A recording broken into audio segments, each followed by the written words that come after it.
Hello everyone, good morning, सुप्रभात। बहुत बहुत स्वागत है आपका स्टडी हिंदी यूट्यूब चैनल में। मैं हम जायसवाल आपका फिर से स्वागत करता हूं दोस्तों। दिल्ली पुलिस कांस्टेबल की लगातार इंपॉर्टेंट आपके लिए प्रैक्टिस सेट लेके आ रहा हूं, जिसमें सामान्य ज्ञान, सामान्य विज्ञान और करंट अफेयर्स के टॉपिक जो कि 50 नंबर के आते हैं, तो वहाँ पे सभी चीज़ों को मिक्सअप करके हम इस पर्टिकुलर सेट में सॉल्व करने वाले हैं दोस्तों। मैंने इसको हिंदी और इंग्लिश दोनों में कर दिया है, जैसा कि लगातार आप लोग कह रहे थे।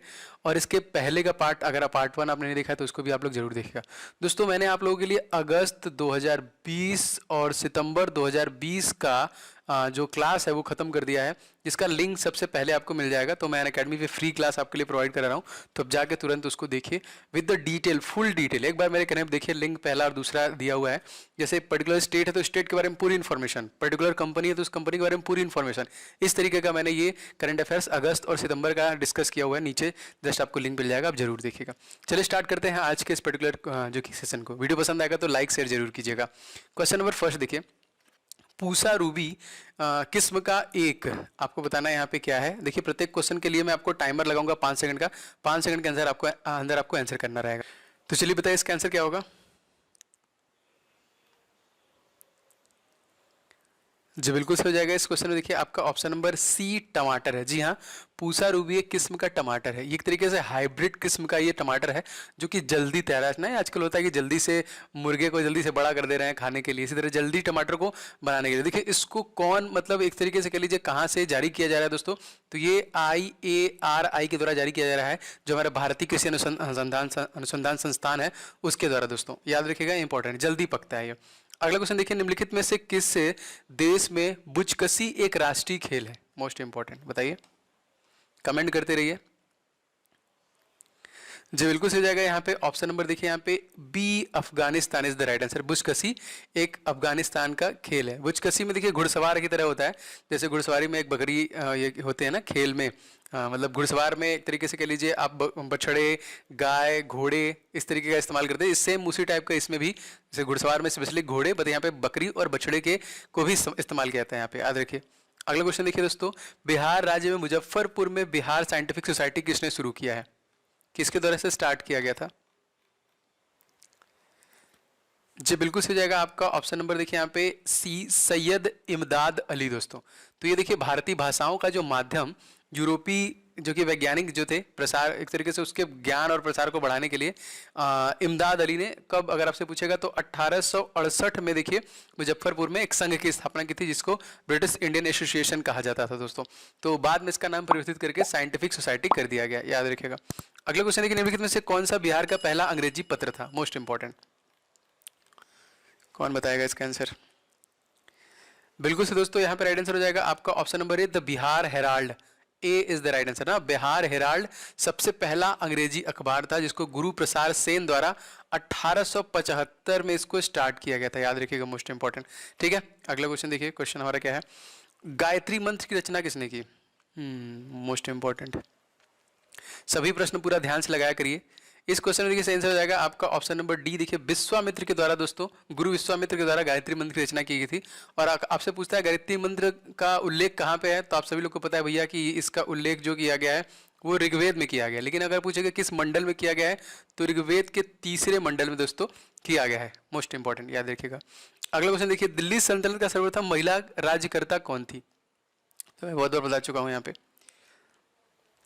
जी बिल्कुल सही हो जाएगा। इस क्वेश्चन में ऑप्शन नंबर आपका देखिए बी, रजिया सुल्तान, जो कि इल्तुतमिश की बेटी थी। ठीक है, ये कब से कब तक शासन किया था ये भी आप याद कर सकते हो, याद कर लीजिए। 1236 से लेके 1239 तक इसने शासन किया था। अगला देखिए दोस्तों, पंडित जवाहरलाल नेहरू का जन्म किस वर्ष हुआ था। मोस्ट इंपॉर्टेंट, जी बिल्कुल सही। यहाँ पे ऑप्शन नंबर देखिए हो जाएगा सी, सन 1889 ईस्वी में पंडित जवाहरलाल नेहरू का जन्म हुआ था। और दोस्तों 1859 में किसका जन्म हुआ था, 69 में किसका जन्म हुआ था दोस्तों, तो ये हुआ था आपका जो कि महात्मा गांधी का। कहाँ पे हुआ था अगर आपसे पूछा जाएगा, जो कि जवाहरलाल नेहरू का, तो प्रयागराज में इनका जन्म हुआ था। और स्वतंत्र भारत के ये पहले व्यक्ति थे। अगर आपकी इनसे मृत्यु भी पूछ ली जाए तो वो भी आप लोग लिख सकते हैं, 27 मई सन 1964 में इनकी मुख्य मृत्यु हुई थी। और महात्मा गांधी की 30 जनवरी सन 1948 में महात्मा गांधी की मृत्यु हुई थी। ठीक है, आगे बढ़ते हैं।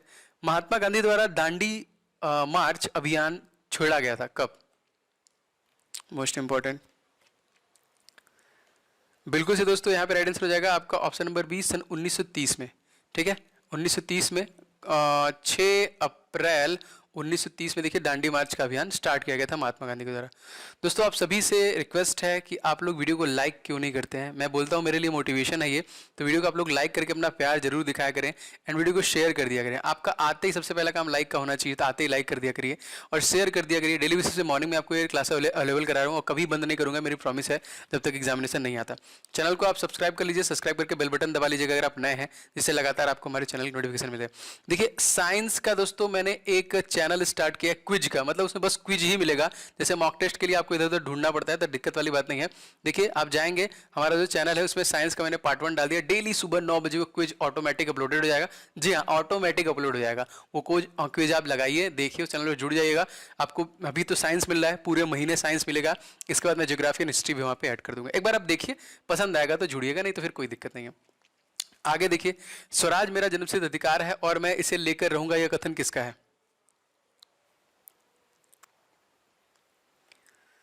जी बिल्कुल सही हो जाएगा। इस क्वेश्चन में देखिए आपका ऑप्शन नंबर बी, लोकमान्य जो कि बाल गंगाधर तिलक, स्वराज मेरा जन्मसिद्ध अधिकार मैं इसे लेकर रहूंगा। ये देखिए तिलक का है, ये भारतीय स्वतंत्रता संग्राम जो सबसे पहले नेता हुए थे ब्रिटिश अधिकारियों के द्वारा, इन्हें भारतीय अशांति का पिता भी कहा जाता था, तो याद रखेंगे लोकमान्य बाल गंगाधर तिलक। 1930 में बिहार किसान आंदोलन का नेतृत्व किसने किया था? ये भी क्वेश्चन आया हुआ प्रीवियस ईयर बहुत बार। जी बिल्कुल सही जाएगा। इस क्वेश्चन में देखिए हो जाएगा आपका Swami Sahajanand is the right answer, option number यहाँ पे सी हो जाएगा। देखिए 1936 में लखनऊ अखिल भारतीय किसान सभा की स्थापना की गई थी। ये भी देखिए इसके पहले अध्यक्ष कौन थे? स्वामी सहजानंद, ये भी याद रखेंगे। अगला क्वेश्चन देखिए दोस्तों, नील दर्पण के लेखक का नाम बताइए। इंपॉर्टेंट, देखिए बुक एंड ऑथर में पढ़ा दूंगा जल्दी आपको दोपहर वाले में। बिल्कुल से दोस्तों, यहाँ पे जो नील दर्पण है, ऑप्शन नंबर यहाँ पे देखिए बी डी, दीन बंधु मित्र के द्वारा, जो कि एक बंगला नाटककार थे, जो कि बंकिम चंद्र चट्टोपाध्याय के ही समकालीन थे, उन्हीं के द्वारा लिखा गया ये, जो कि दीन बंधु मित्र। देखिए सह्याद्री भाग है किसका? मोस्ट इंपॉर्टेंट बताइए। जी बिल्कुल सही जाएगा। इस क्वेश्चन में देखिए आपका ऑप्शन नंबर डी, पश्चिमी घाट का। जी हाँ, पश्चिमी घाट का देखिए, जो कि घाट पर्वत का सहयाद्री नाम से भी जाना जाता है। अगर इसका विस्तार माने दोस्तों, तो महाराष्ट्र के ताप्ती घाटी से लेके दक्षिण कन्या जो कि दक्षिण कुमारी अंतरद्वीप तक लगभग तकरीबन ये 1600 किलोमीटर तक का इसका दोस्तों विस्तार है, याद रखेंगे। अगला क्वेश्चन देखिए दोस्तों, छोटा नागपुर पठार विस्तृत है कहाँ से कहाँ तक के लिए? छोटा नागपुर पठार, चलिए बताइए।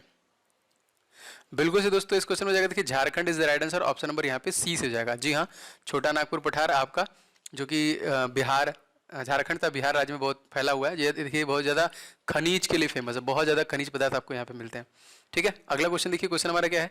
अय्यर बांध नदी पर बनाया गया, किस नदी बनाया गया अय्यर बांध? बताइए। बिल्कुल से दोस्तों, ये है आपका option number C, Damodar, Damodar नदी बनाया गया। अगर मैं बोलूं कि WB का शोक किसे कहते हैं ना, वेस्ट बंगाल का शोक हम लोग किस नदी कहते हैं, तो आप लोग कमेंट करके बताइएगा। अगला क्वेश्चन देखिए, निम्नलिखित महीनों में कौन एक बिहार में अधिक लंबे दिनों वाला महीना है? तो बताइए भाई।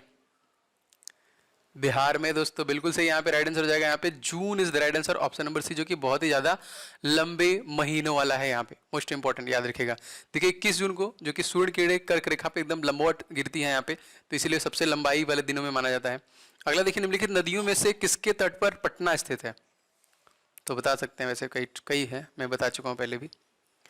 बिल्कुल से दोस्तों, यहाँ पे राइट आंसर हो जाएगा आपका Ganga is the right answer, option number A. देखिए पटना है आपका, ठीक है, आपका वाराणसी है, ठीक है, आपका कानपुर है, आपका हरिद्वार है, ये सभी जो कि गंगा नदी के किनारे बसे हैं। इनमें से कौन सी अफ्रीकी देश स्थल रुद्ध नहीं है? कौन सा है जो अफ्रीकी देश की सीमा को स्पर्श नहीं करता है? बिल्कुल से दोस्तों, यहाँ पे गैबन जो है, इसका अफ्रीका के सीमा से कोई भी संपर्क नहीं होता है। अगला देखिए, सिलवासा वन्य किस महाद्वीप में स्थित है? सिलवासा, सिलवास जिसको बोलते हैं, बिल्कुल से दोस्तों ये आपका साउथ अफ्रीका महाद्वीप में स्थित है, ऑप्शन नंबर डी। इनमें से देखिए किस निकाय का गठन केवल निर्वाचित सदस्यों से होता है? किसका भाई? जी बिल्कुल सही, जिला परिषद is the right answer, option number यहाँ पे बी करेक्ट हो जाएगा। जिला परिषद गठन देखिए जिले के जो क्षेत्रीय निर्वाचन क्षेत्रों में सीधे चुने जाते सदस्य जो होते हैं वही होता है, ऑप्शन नंबर बी। अगला देखिए, भारत में राष्ट्रपति राज्यसभा में कितने सदस्यों को नामांकित कर सकता है? मोस्ट इंपॉर्टेंट, राज्यसभा है? बिल्कुल से दोस्तों, राज्यसभा आपका ऑप्शन नंबर सी देखिए 12 हो जाएगा। तो संविधान के अनुच्छेद जो कि 80 के अंतर्गत राज्यों के परिषद जो कि राज्यसभा 250 से अधिक सदस्यों से नहीं हो सकती, जिसमें 12 को भारत के राष्ट्रपति द्वारा ही नामित किया सकता है। तो जिन भी व्यक्तियों को नामित किया जाता है उनके पास देखिए साहित्य, विज्ञान, कला, सामाजिक सेवा, इन सभी से संबंधित एक व्यावहारिक अनुभव होना चाहिए। और उनकी न्यूनतम उम्र, कभी कभी पूछ रहा तो 30 वर्ष का उनका न्यूनतम उम्र भी होना चाहिए। और इस सदन का कार्यकाल कितने वर्ष का होता है आप सभी लोगों को पता होगा दोस्तों, ये 6 वर्षों का कार्यकाल भी होता है। अगला क्वेश्चन देखिए, भारत में केंद्रीय मंत्रिमंडल की बैठकों की अध्यक्षता कौन करता है? Most important. जी बिल्कुल सही हो जाएगा। इस क्वेश्चन में देखिए आपका भारत का प्रधानमंत्री करता है यहाँ पे। जी हाँ, केंद्रीय मंत्रिमंडल की बैठक इसकी अध्यक्षता में संपन्न होती है। अगर मान लीजिए बाई चांस प्रधानमंत्री उपस्थित नहीं होते हैं तो उप प्रधानमंत्री या फिर कोई अच्छा जो निर्णय लेने के लिए सबसे वरिष्ठ मंत्री होता है कैबिनेट में, वो भी ले सकता है। अगला देखिए दोस्तों, निम्नलिखित कथन को पढ़िए और विकल्प को चुनिए। क्या देखिए क्वेश्चन हमारा, पढ़िए पहले ध्यान से क्या कह रहा है। राज्यसभा भारतीय संसद का उच्च सदन है, लोकसभा भारतीय संसद का निम्न सदन है। ठीक है, अब इसमें से कौन सा आंसर आपका सही होगा, कौन सा गलत होगा, बताइए। जी बिल्कुल सही, बोथ आर राइट, बिल्कुल सही हो जाएगा आपका ऑप्शन नंबर ए। देखिए ए इज द राइट। ये भी क्वेश्चन बहुत बार आया। देखिए लोकसभा द्विसदनीय संसद है, जो कि निचला सदन होता है आपका लोकसभा, और निम्न सदन जिसको हम लोग बोलते हैं, और जो कि राष्ट्रपति के साथ मिलकर दोनों सदन का गठन किया जाता है। इसलिए दोस्तों लोकसभा संसद का प्रथम या निम्न सदन बोला जाता है। और जिसके भारतीय संसद जो कि दूसरा जो होता है आपका राज्यसभा भारतीय संसद का उच्च सदन माना जाता है। ए और बी दोनों सत्य है। अगला देखिए दोस्तों, निम्नलिखित में से कौन सा संवैधानिक याचिका का शाब्दिक अर्थ वी कमांड से, मतलब परम आदेश से है? किसका? परम आदेश, मैट्सम। बिल्कुल से दोस्तों राइट आंसर की बात करें तो यहाँ पे ऑप्शन नंबर देखिए बी हो जाएगा आपका, मैट्सम, जिसको बोलते हैं परमादेश के रिट का अर्थ होता है हम ज्ञाता देते हैं यहाँ पे, इस तरीके से। ठीक है, ऑप्शन नंबर बी। नेक्स्ट देखिए क्या है हमारा क्वेश्चन, किस पंचवर्षीय योजना का मुख्य उद्देश्य तीव्र और अधिक समावेशी वृद्धि होता है? कौन सा पंचवर्षीय योजना था, बताइए। बताऊंगा मैं इसके बारे में। करेक्ट आंसर हो जाएगा दोस्तों यहाँ पे ऑप्शन नंबर देखिए आपका सी, 11वीं पंचवर्षीय योजना। अच्छा, 11वीं पंचवर्षीय योजना कब से कब तक है दोस्तों? तो 2007 से लेके 2012 तक ये है आपका। और तीव्र और समावेशी विकास, जो कि एक तरीके से गरीबी को कम करने के लिए कृषि क्षेत्र में तकरीबन 2.13% वृद्धि बढ़ाकर, इससे बढ़ाकर 4% कर दी गई थी, इसके लिए प्रस्तावित की गई थी। ठीक है, अगला क्वेश्चन देखिए, भारत में किस राज्य में साक्षरता दर सबसे कम है, न्यूनतम है? चलिए मैं 2-4 बताऊंगा आप लोग को, अब जनगणना होगी आगे तो पता चलेगा। बिल्कुल से दोस्तों सबसे कम आपका बिहार में ही है, ऑप्शन नंबर ए। ये सब हम लोग कैसे डिसाइड करते हैं? 2011 की जो जनगणना हुई थी, वो जनगणना प्रत्येक 10 वर्षों के बाद होती है, तो अब जो होगी वो 2021 में होगी। ठीक है, और सबसे अधिक जो साक्षर राज्य था वो था 93.91% के साथ पहले नंबर पे केरला था यहाँ पे। ठीक है, तो याद रखिएगा। और बिहार दोस्तों जिसकी सबसे कम साक्षरता थी तकरीबन 63.82 के आसपास, 63.82 के आसपास। तेलंगाना 66 था, 66.5 था। अरुणाचल प्रदेश तकरीबन 67 के आसपास था। आंध्र प्रदेश, इस तरह सभी सूचियां थी, वैसे बिहार याद रखिएगा। अगला क्वेश्चन है कि संगम योजना संबंधित है किससे? संगम योजना, जी बिल्कुल सही जाएगा यहाँ पे ऑप्शन नंबर देखिए डी, ग्रामीण क्षेत्रों में विकलांगों से। जी हाँ, जितने भी विकलांग हैं, जिनका नाम चेंज करके दिव्यांग हो गया है, तो उनके कल्याण के लिए इसको सुनिश्चित किया गया था। इसकी घोषणा कब की गई थी मैं भी बता देता हूँ आपको। देखिए 15 अगस्त सन 1996 में दोस्तों इसकी घोषणा की गई थी, तो याद रखिएगा। इसमें एक तरीके से कह लीजिए कि जितने भी दिव्यांग हैं उनको आर्थिक सहायता के लिए गवर्नमेंट 15,000 रुपये देती है। मैंने 15 लाख 1.5 लाख लिख दिया, 15,000। अगला देखिए, बैगनी रंग का तरंग दैर्घ्य होता है, कितना होता है? बैगनी रंग का तरंग दैर्घ्य कैसा होता है? बिल्कुल से दोस्तों यहाँ पे राइट आंसर बात करें, यहाँ पे सबसे कम होता है बैगनी रंग का, जो कि सबसे कम होता है। अगर आपसे पूछेगा कितना होता है दोस्तों, तो ये भी याद रख लीजिएगा, 280 से लेकर तकरीबन 450 नैनोमीटर होता है यहाँ पे। ठीक है, सबसे कम होता है यहाँ पे। देखिए लेकिन एक्सरे और गामा किरणों में जो कि पराबैंगनी प्रकाश भी होता है यहाँ पे, जिसका तरंग दैर्घ्य बैगनी रंग से कम होता है। अगला क्वेश्चन देखिए क्या है हमारा, मूली एक उदाहरण किस प्रकार का? मूली एक उदाहरण किस प्रकार का? दोस्तों आप सभी लोग वीडियो को अभी तक लाइक नहीं किया, सब लोग फटाफट वीडियो को लाइक जरूर कर दीजिएगा। बिल्कुल से दोस्तों ये ऑप्शन नंबर आपका हो जाएगा, देखिए यहाँ पे बी करेक्ट हो जाएगा, जो कि तर्कु रूपी मुशला जो कि जड़ होता है यहाँ पे मूली, ऑप्शन नंबर बी से जाएगा। अगला देखिए दोस्तों, निम्नलिखित में से सबसे भारी तत्व कौन सा है? सबसे भारी तत्व इन सभी ऑप्शन में से कौन सा है? बिल्कुल से दोस्तों, यहाँ पे osmium is the right answer, option number A. Osmium सबसे भारी तत्व है क्योंकि इसका जो परमाणु जो अधिक द्रव्यमान इसके पास है तकरीबन 190.23 के आसपास, दैट्स वाई। ठीक है, आगे बढ़ते हैं दोस्तों हमारे क्वेश्चन में। विद्युत इस्त्री का उपयोग होता है, मतलब इसमें किस चीज का उपयोग करते हैं हम लोग? जी बिल्कुल सही, यहाँ पे नाइक्रोम का तार का इस्तेमाल किया जाता है, ऑप्शन नंबर ए, जो विद्युत इस्त्री होता है यहाँ पे। अच्छा, अब यहाँ पे देखिए अधिकांश चूंकि हीटिंग तार में इसका इस्तेमाल किया जाता है, जिसमें 18/20 का किया जाता है, मतलब तकरीबन 80% आपका निकेल होता है और 20% आपका क्रोमियम होता है। तो ये भी याद रखेंगे, जो कि विद्युत के लिए उपयुक्त माने जाते हैं। यूरिया में कितने % नाइट्रोजन पाया जाता है? बहुत बड़े क्वेश्चन आया हुआ है। तो यूरिया में कितने % नाइट्रोजन पाया जाता है?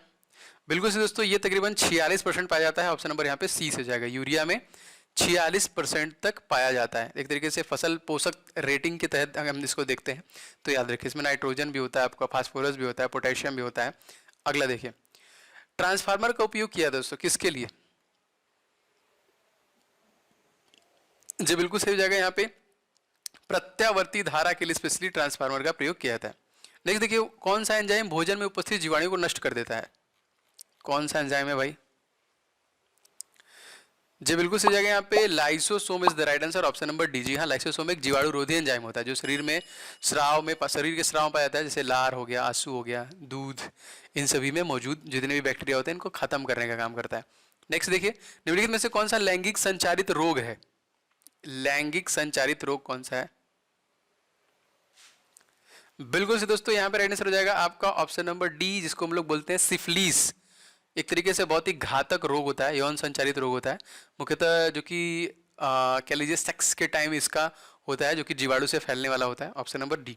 अगला देखिए, 100 मिली रक्त सामान्यतः कितना हीमोग्लोबिन पाया जाता है? बहुत इंपॉर्टेंट क्वेश्चन है आज का ये। जी बिल्कुल सही हो जाएगा, इस क्वेश्चन में आपका देखिए option number D, 15 gram is the right answer. ठीक है, तो याद रखेंगे 100 मिली में आपका 15 ग्राम हीमोग्लोबिन होता है, और हीमोग्लोबिन की वजह से ही दोस्तों आपका रक्त जो होता है लाल होता है, और हीमोग्लोबिन ही दोस्तों ऑक्सीजन लेके पूरे शरीर में ट्रेवल करता है। किसे कोशिका की आत्महत्या की थैली कहा जाता है? बहुत बार ये भी क्वेश्चन आया हुआ है, बताइए।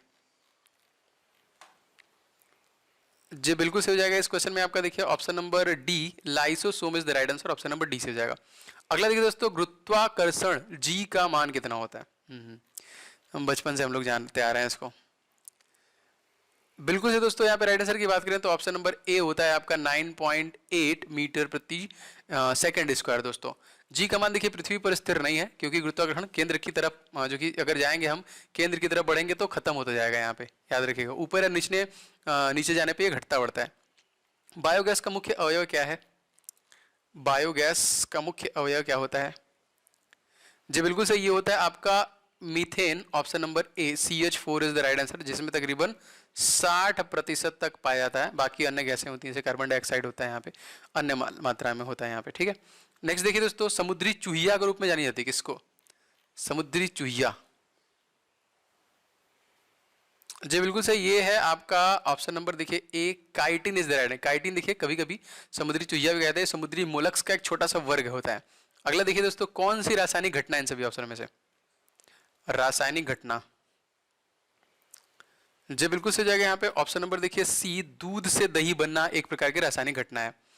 ठीक है, तो दोस्तों ये थे टोटल 40 प्रश्न जो मैं आपको डेली मॉर्निंग में अवेलेबल करा रहा हूँ। आशा करता हूँ दोस्तों कि आपको पसंद आया होगा। तो प्लीज़ आप लोग वीडियो को लाइक जरूर कीजिएगा, सभी लोग, मेरे मोटिवेशन और आपके प्यार के लिए, और चैनल को सब्सक्राइब करके बेल बटन दबा लीजिएगा। इस वीडियो को शेयर कीजिएगा अपने दोस्तों के साथ। ठीक है, नए होंगे तो जुड़ जाइए, डेली बेसिस पे मॉर्निंग में 5:30 बजे के बाद ये वीडियो आपको अवेलेबल होती है। और अगर आप अगस्त 2020 और सितंबर 2020 के फुल डिटेल के साथ करंट अफेयर्स नहीं देखे हैं तो उसका लिंक मैंने नीचे दे दिया है, जल्दी से जाके सबसे पहले उसको देखिए।